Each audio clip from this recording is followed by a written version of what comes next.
लासूरमधून प्रथमच चोपडा आगार यांच्या विद्यमानाने त्यांनी आम्हाला संकल्पना दिली की तुम्ही तुमच्या गावातनं जर आमच्या गाडीत पूर्ण गाडी परत सीट निर्माण केलेत पंढरपूरसाठी तर तुमच्या गावी गाडी पाठवू।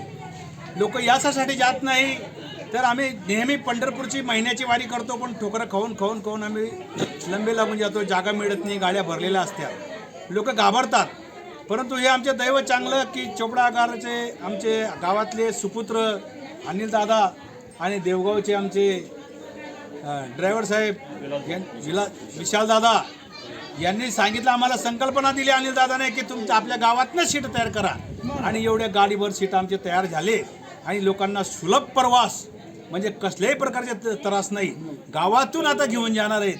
दिवसभर आम्ही पंढरीत फिरणार आहोत, प्रदक्षिणा करणार आहोत, चंद्रभागे स्नान, पुंडलिकाचे दर्शन, पांडुरंगाचे दर्शन, गोपाळपुरा आणि सगळं विधी आटपून आम्ही रात्री उद्या इथून बसणार आणि आरामाने इथं गावात पोहोचणार। असा आरामदायी प्रवास प्रथमच आपल्या गावातून या एसटी महामंडळाच्या बसने सुखरूप आपले डेपो मॅनेजर महेंद्र पाटील साहेब यांनी सुद्धा आम्हाला संकल्पना दिली आणि त्यांनी या ठिकाणी हे पांडुरंग परमात्मा त्यांना सुद्धा उदंड आयुष्य देवो आणि आमचे अनिल दादा आमचे विशाल दादा यांना सुद्धा आमची हे सेवा करण्याची संधी दिली आणि खूप आमचे पांडुरंगाच्याच कृपेने तुम्ही आमच्यापर्यंत पोहोचवलेत।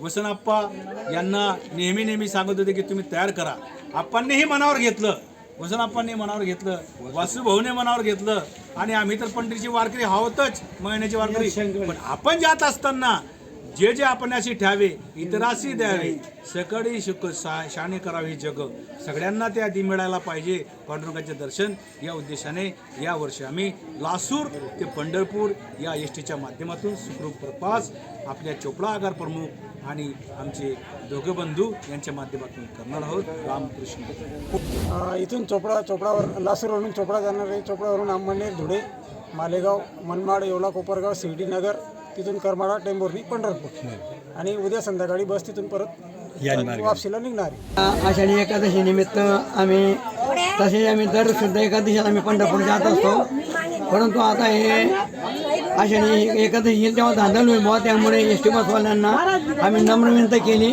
त्यामुळे त्यांनी आम्हाला सांगितलं आम्ही तुम्हाला गाडी पाठवतो, तुम्ही सीट पूर्ण करा। त्यानंतर त्यांनी आमच्या ऐकणं त्यांनी मान्य केलं आणि त्याप्रमाणे गाडी पोहोचवली आणि त्यानंतर आम्ही सर्व सीट जमा केले आणि आम्ही सर्वांनी केलं, बुकिंग तिथूनच करून घेतली, सर्व प्रवासी सर्व जमले। आपण आषाढी एकादशी आपली ही आषाढी वारी कितवी आहे?